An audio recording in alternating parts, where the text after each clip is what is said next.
Hello there, minions. It's Wheezy. Today I'm going to tell you all the reasons why you need to go and buy an Xbox Series S right now, like today. Let's go talk about it.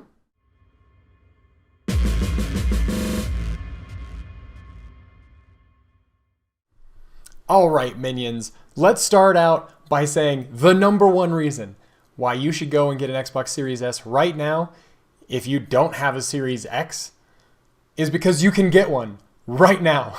You can go on Amazon and get a Series S today, have it at your door in 2 days, and I'm going to show you in this video exactly why you should do exactly that if you don't have a Series X, and why you can get a Series X later when they're available and either sell your Series S or seriously consider keeping it, because I got both, and I gotta say, I've been very pleased that I have two.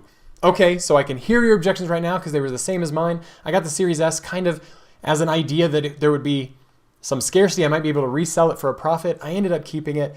But the big three reasons that you don't want to get a Series S right now that I can hear you thinking about, and I'm going to tell you exactly why you shouldn't let this stop you, is number one, it doesn't have the horsepower of the Series X. It doesn't do full 4K, 120 hertz. It does 1440p upscaled, but I'm going to show you why that's not a huge deal. Number two, it's digital only, like the Xbox One S was. There's no disk drive, so if you want to play anything on here, it's got to be digital. And three, it's only 512 gigabytes versus 1 terabyte in the Series X. But I'm going to explain why all of those are not good enough reasons to not get a Series S right now, today, because you can. And I'm sorry, you can't really get a Series X unless you're willing to pay $800 for it or more. I'm going to put links to a Series S that you can buy right now for $300. And I'm going to show you exactly why you should do that. And it's an affiliate link, so it helps out the channel if you do it. Even if you don't buy the Series S, if you follow that and you get other crap on Amazon, it helps me out. But I'm going to switch over right now to the Series S dashboard, which, if you're familiar with any of my videos on the Series X, it's exactly the same as the Series X dashboard. And if you're familiar with the Series S, or not the Series S, sorry, the Xbox One or the Xbox One X, the dashboard is very similar. The only main difference is this animated background that isn't really supported on that. But I'm actually going to switch back and forth between all of them so you can see what's going on. One of the things that I'm really going to say that I love about Microsoft's consoles is they have, since the Xbox One, unified their experience. And it even includes the backwards compatibility with the Xbox 360 games. So if I launch an Xbox 360 game, it is tied into the same Xbox Live account, and it goes ahead and pulls up the Xbox 360 experience, like you can see here, where that is the 360 splash screen. You're going to see that it even synchronizes your gameplay. So I've been going back with Sebastian, going through Gears of War games. We just went ahead and started back on Gears 1. We're going to start working our way through. But I was happy to load it up on the Series S and find that it had literally saved all of my progress to the cloud, and it was just instantly here. It has my save games, and in the game it has all of my COG tags that I had found 10 years ago. When did this game come out? Forever ago. So that unified experience, all the way back from the 360 to the Xbox One to now the Series S and X, is just absolutely incredible. Now, games that I have on disc, like Forza 7, I don't have the digital version of it, I have the disc version of it. That is something that I wouldn't be able to play, on here. And matter of fact, Microsoft removed it from the store, so you actually can't even buy it anymore. So you can't get the digital version of that. And for those of you who've been around a while, you know that I have been very pro disc games, and I still am. I prefer to have a physical copy of a game in my hands. This Friday, the new Horizon Forbidden West game is coming out, and I got a disc. I pre-ordered a disc. It's going to be mailed to me. Even though I could get the digital version and be playing it sooner in the day just by downloading it, there's still something I really like about having a disc. Do not let that stop you from getting this Series S, and I'm going to explain several reasons why. One of the big ones is Game Pass. I can't escape it either. The digital is kind of the future. Will we get to a point in the near future where you can't get discs? Maybe. right now, when I can get discs, I prefer to do that. You will find yourself, if you don't already, if you're someone who's already into the digital ecosystem, hey, go ahead. This is already right up your alley. But this is, seriously, the internal storage is not a big limitation. So let's just go ahead and start diving into things. First, let's talk about the big things that talk about the limitations. The video output. So as I'm capturing it here, I'm watching it on my display in 4K, and I am capturing it just because my capture card, my GPU can only really capture 1440p reliably. I could capture in 4K with this if I had a better GPU. But you can see it's outputting 4K, 60 hertz. This would do 4K 120 hertz, although it would be 1440p upscaled. But the point being, the raw output of this, you'll still get a 4K experience. You still get HDR. My display obviously doesn't support some of these features. That's not the console not supporting them. That's my display. But I've got 4K, 60 hertz, HDR. I mean, it is great. And we're going to compare some games so you can see the difference or lack thereof between the Series S and X and One versions. We'll jump into the storage real quick. So here you can see the internal storage. It says 364 gigabytes. So it's a 512 gigabyte SSD. And the operating system uses up a good amount of that. So 364 gigabytes is not a lot of storage, I will grant you. Right now, for what is installed on here, it's a lot of Game Pass games. And that's because the Series S lives in my living room where my kids play it most often, mostly Sebastian. And because I have Game Pass, he can download anything that's on Game Pass onto this console and play it. So he's got a bunch of stuff on here. Halo Infinite's installed on here. Minecraft Dungeons, part of Game Pass. Minecraft, part of Game Pass. Roblox, free to play. You can see all these Game Pass tags in here. All these games that I get to play on Game Pass just for the cost of admission. If you haven't seen my video on how to get a discount on a Game Pass Ultimate subscription, I'll link that. Make sure you check that out. I have a good way of reliably paying below market for Game Pass Ultimate, but at $15 a month, I'm telling you, you got to do it anyway. And that's Game Pass is what makes the Xbox Series S such an amazing deal right now. Buy the console, get Game Pass Ultimate, and just play all the games that you want. And every first-party Microsoft game is free on Game Pass. Halo Infinite, day one. There's not a whole lot of first-party Microsoft games that are out right now. Forza Horizon 5, right? When it launched. Free. I'm going to throw it here as my example, a great example of amazing graphics on the new generation consoles. And I'm going to show you free why it's available on both of these and use it to compare the graphics on the two. So anyway, going back to the storage, you can see I've got quite a bit installed on here, right? Because a lot of these older Game Pass games, the ones that don't have the X and S on them are Xbox One games, which means they can be played directly off the hard drive if you choose, but the X or S optimized ones need to be played on the internal. But here's the great thing about that, is I have that 3 terabyte external drive attached to there, and so I have these Series X games or Doom, I guess is the older one, but so if you have an X or S game that you want to play, you can copy it off onto your external drive and then copy it back when you need it, so that it's not taking up a ton of space. And these drives are swappable between your Series S and your Series X. So if I have a bunch of games on my external hard drive on my S, when you get an X, you can plug it in, move them over. The Microsoft ecosystem for Xbox is so user-friendly and so mature and reliable and fantastic. I love the PlayStation. I love the PlayStation 5, but the PlayStation ecosystem is a pain. I end up dealing with quite a bit of stress in that. The Xbox Series X and S, you plug them in and they will just fucking work. And that is great. So yeah, so storage, I'm telling you, is not an issue. So like I mentioned, I'll leave links and stuff for this too. I have a large RAID array of hard drives that right now is I think about 12 terabytes, where I keep all my videos and photography stuff that I do, the stuff that I capture and edit for this channel. I have big storage from there. Most of my array is 3 and 4 terabyte drives, not SSDs, just platter hard drives. As some of them have started to die, like they're in the early stages of dying to the point where I replace them in my RAID array so I have reliable storage for my critical data, but they're not like dead drives. They still work, they're just having some sectors that aren't being really nice. I have had several of those 3 terabyte drives get demoted down, and these are my external drives now because they don't need to be super reliable. They work fine for this external storage, and if the worst happens and the drive dies, all I have to do is re-download these games. But that said, you can get a refurbished 3 terabyte hard drive on Amazon for like $40. You can get a 4 terabyte refurbished hard drive for like $55. And you can get an external hard drive enclosure, USB 3.0 that plugs right into your console, high-speed transfer between them for, I don't even know offhand, I'll put links for it below, but I'm guessing in the ballpark of $10 to $20, like not super expensive.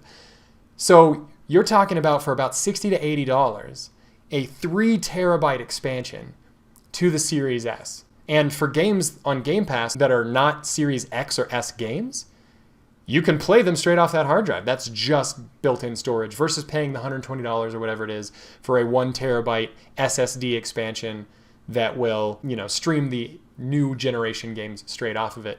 Just so you know, that's not what this is. So that's the advantage of buying the expensive module that Microsoft officially supports that plugs into the console. The fact that, yes, it may be a little bit more expensive, but the fact that the Xbox solution literally just plug and play, I like that. I still haven't gone out and done that yet, although it's on my list of things to consider because I have these 3 terabyte drives, so I don't have to. And you'll see on my Series X, I have a similar situation. So yeah, I've got the storage that I need for my Series S right now. Let's fire up Forza Horizon 5 and show you what a beautiful modern generation game looks like. What, do you have to download an update? What are you doing? They installed an update since I did this yesterday. Okay. Now, now that it's updated, let's fire it up, switch to a Ferrari because I'm sad it's going to load into a Nissan, just because that's what I was in.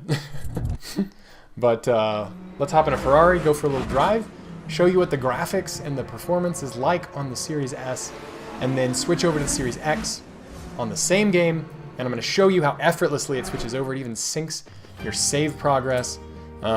It's amazing. I'll show y'all.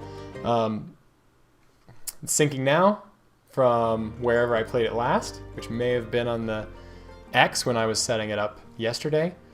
So it's going to load into my little save house in this orange Nissan. That's how I know that's what car I'm in, because I haven't played this in a little while. I've been playing Halo. I've been playing... actually, I haven't played a whole lot of video games as much lately. Been kind of busy, but been playing Halo. Been playing God of War, actually. I'm going to do a video on that. Because the new God of War is coming out this year too, Ragnarok. So, all right, let's go vroom vroom in the boom boom.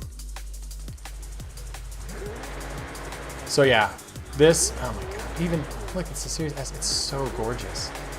Like, look at this. So let me switch real quick and make sure that I can show you what mode I'm on. I prefer this in performance mode just because it is the graphical difference between quality and performance mode really, for me, hasn't been that noticeable.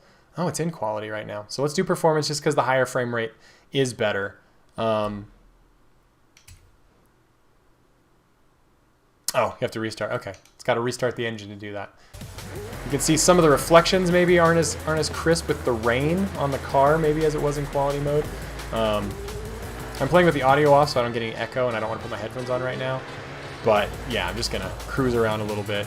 So my shifts may not be great because I usually use the audio to know when I need to shift. But just look at this game. You can see the environments are still, like, the draw distance is enormous. Matter of fact, let's just go up a hill. Like, honestly, if you go pixel peeking, if you really look, I mean, you're going to see that there's a difference. I'm not trying to pretend like the Series S is going to do what the Series X does for $200 less. But I will tell you from a standpoint of gameplay experience, and honestly, this is something that's been lost before, but that is what matters in games, is your gameplay experience. There is not a huge noticeable difference, like, to where you would, in your memory, like, think back on one of your favorite single-player games you've ever played on an old generation console, PS2, PS3. I always think back to like BioShock, because it is my favorite game of all time, and it was on an old generation console, right? So I played it on the Xbox 360. When I think back in my memory to that game, I don't remember the specific graphical fidelity. Like, it's like remembering a movie that you watched back in the day. your brain remembers it in full resolution, if you will. So the experience of playing the game and the graphical fidelity in your memory as far as how you experience these games honestly isn't going to make as big a difference as you think it will. In the moment when you're staring at the screen and you're like, ah, this is very beautiful versus that, yeah, there's going to be a difference, but I'm going to show you, and I'm going to show them side by side too, that it's not as big as you think. So I think that's good enough there. One thing I will jump into real quick is Game Pass. Just to show you what a ridiculous steal this is. So let's just go to all games. All right, so this is alphabetical, 100 plus games in this collection. So we'll just quickly scroll through. Let's see if we can just call ones out as we go. Alien Isolation. Fireteam Elite got added after I bought it. I bought Fireteam Elite, then it got added to Game Pass. It was kind of a slap in the dick, but it can come out off of Game Pass in the future too, and I still own it. But anyway, 360 games, Back for Blood is on Game Pass. Bard's Tale games, Battlefield 1943, which I own from the 360 days, Bad Company games, all the Battlefield games. These are the EA Play ones that come with Game Pass Ultimate. Old ones like Bejeweled, Black. Battlefield 5 is on here from EA Play. XO1 was a fun little indie game that I wouldn't have ever paid money to play that on Game Pass I enjoyed. Like, there's a lot of games. Firewatch, another one that, when it came out, years ago, I was like, oh man, that looks interesting. But it was like, I don't want to pay 10, 15, 20 bucks for it. I should have. I feel bad, but because it ended up being a great game and I got to play it for free on Game Pass. Free, anyway. All the Gears games, all the Microsoft first-party games on Game Pass.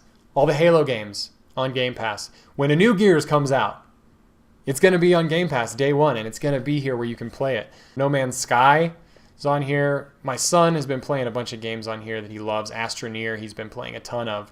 And it didn't cost me anything. It's just on Game Pass. He comes in Game Pass every once in a while and just looks for games and just downloads them and installs them. But let's switch over to the Series X and launch up Horizon 5 and show you the ecosystem. Horizon 5. So here we go. You're already playing on Series S. Kill it. Bring it over here. It's going to synchronize my play session, and it should load in, if not exactly where I am in that Ferrari, hopefully at my safe house, my load house, whatever it is. For like single player games, for honestly, any game you really want to play, the experience on Xbox, how seamless it is and how it keeps things synced through Xbox Live, it's the most convenient and amazing thing ever, especially if like I want to play something, like say I want Seb to come in here and play a game with me on the Series X and we capture together, like say we wanted to play Gears together and capture a session of it. On my Series X, I can do that. And then we go and play the next night on the Series S and just chill on the couch. It will seamlessly sync our save game across to the console, and we don't have to do anything. It just works. So you can see it did bring me back to the save house, but I'm in the new car. And, that sign that I got is, count. So my progress has all been saved. Now you can see here, let's go in and make sure that I'm still on performance mode. I'm on performance mode already on the Series X because that's what I play on. And so here you can see, yes. This is just objectively better looking on the X than the S. But not so much so that you really are gonna care all that much. If you're not really just completely staring at it, yes, the graphics are a little bit more crisp and the reflections on the car look nicer. The overall resolution just is better. Is it $200 better? Is it, I can buy it right now, today, better? After this, oops. After this, I'm going to switch over to the Xbox One. Ooh, oh, my Ferrari. Switch over to the Xbox One X, which is also 4K, but the last generation, and we're going to show it so you can see the comparison between it and the One S and see if it's worth the upgrade to the One S if you already have an Xbox One or an Xbox One X. Okay, so now we got a clean car. Scream it so that we can compare them side by side and just show the Series S versus the Series X. So yeah, again, I'm not gonna try and pretend like they're just as good or the difference is negligible. The Series X is definitely a better, more powerful machine. But like I said, in your memory, when you're going back and playing these games, I'm telling you, it's not going to make as big a difference as you think. And What good is it to not to be like, oh well, the Series S isn't going to be as powerful as the Series X. You can't get a Series X right now, and you can get a Series S right now. I mean, let's look at them side by side. We'll be taking all you junglers deep into the jungles of Mexico to our new outpost at Horizon Wilds. As soon as Is that worth not being able to play the next generation games? I don't know. Maybe it'll come to a point where you can't backwards compatible play some of these on the old ones. And the older experience is definitely going to be downgraded on some games, like for Battlefield 2042, for example. Even with the ability to dynamically load the game, like Smart Delivery, it is a different experience on the older generation consoles. So even though the graphical downgrade exists on the Series S, that's it. The rest of the gameplay and features are kept intact. So let's jump over to the One X to just show this last graphical comparison, and then we'll wrap this whole big rant up. It's just going to be slower on the old console. So this is an Xbox One X with a 1 terabyte internal drive. And let's fire up Forza Horizon 5 on last gen. They're up there. Honestly, Forza and Gran Turismo, like Gran Turismo's been my jam for like ever. The Forza games have gotten to the point where I like them both, you know?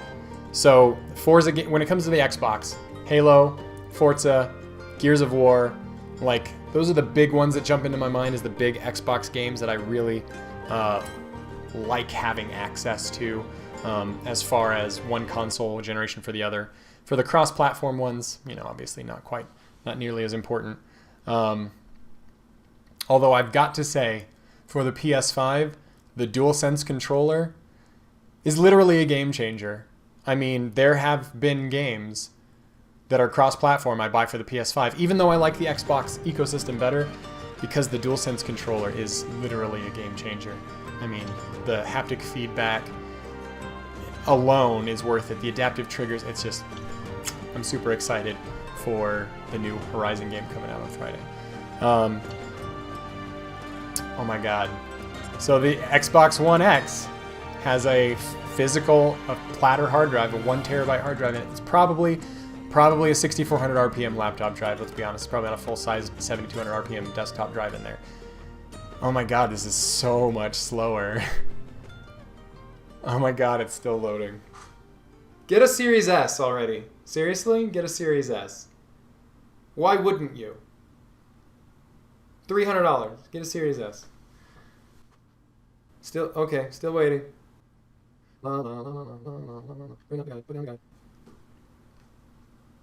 I thought it was done, but it just lagged while it was transitioning from one image to the other. Oh my god! Are you still playing on Xbox One? What's wrong with you? I bet the PS4 does this too, doesn't it? Man, I'm starting to remember how long it took things to load on the PS4 with like Modern Warfare and stuff like that. Oh, this is pain. Maybe this being a new game, it's not optimized for last gen for loading speeds? Holy shit, it's still loading. Do you even care what the graphics look like after you've been waiting 15 minutes for the game to start? I don't care if these graphics are better than the Series S, which they won't be. What? I'd pay $300 not to wait this long. Holy shit. Okay, good. Okay, good. Ugh. It just looks flat. It just looks a lot flatter, doesn't it?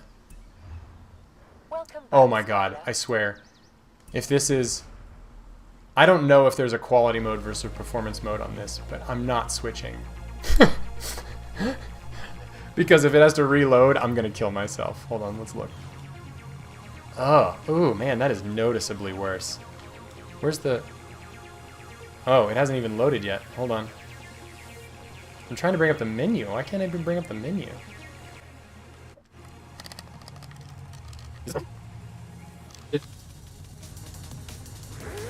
Oh, okay, alright. It was still loading apparently. That's weird. God, this is so slow. They probably did not optimize this for last gen. I am sorry if you're playing on last gen. Okay, so there's no option for quality. No. It is what it is. The car looks pretty. The environment looks last gen. The responsiveness is much worse. This feels sluggish, and I can tell the frame rate is lower. Yeah, everything's a lot blurrier, for sure. This is noticeably last gen, but to Forza's credit, this still looks nice. This isn't shitty. I kind of hate I've got to follow this same route. But you can see, again, even though I switched console generations, it was still a seamless transition from one game to the next, like from one console to the next. So it picked up my gameplay there. So if I had, and again, I hate to say it as far as the advantages of digital versus a disc, if you have a digital version of a game, you can install it on every console that you have. And honestly, even if you go to a friend's house and they have the game installed there, as long as you own it on your profile, you can install it and you can just pick up where you left off effortlessly on any Xbox. Anywhere that you log in and play this game, it'll pick up right where you left off, and that's just amazing. I know the PlayStation does that too. I know that cloud saves are part of PlayStation Plus, but I will tell you that it is not this seamless. It is not this mature and robust. It's just not the same. So yeah, the car, smart. They made the car look really nice, but the environment definitely took a downgrade. So anyway, let's go ahead and fire these off, turn these off, and go ahead and wrap it up. Okay, minions, so that is the hard sell for why you should go ahead and get an Xbox Series S if you don't have a Series X right now. If you can get your hands on a Series X at MSRP, by all means do it. Don't pay the scalpers. Just don't encourage that behavior. But hopefully this addresses all of your concerns about why you might think you don't want a Series S. And I'm telling you, I didn't think I wanted one either, and I got one kind of on impulse because I could when they were on pre-order, and I gotta tell you, I have not regretted it. Having the Series X in here as my primary, the Series S out there so that Seb can play games on Game Pass and so that I can hop out there if I want to, just to sit on the couch and play whenever I want. I'm telling you, it is absolutely worth it. Follow the links down in the description below. Grab yourself a Series S, an external hard drive, and an enclosure, and for literally less than $400 in 2 days, you will be on a next-gen console, and I'm telling you, you're not going to regret it. If you guys enjoyed this, found some value in it, like it, I think this is useful enough, share it. I don't usually talk about that. Share this with someone who maybe is thinking about getting a Series S. Subscribe if you want more stuff from me, and I will see you guys in the next one.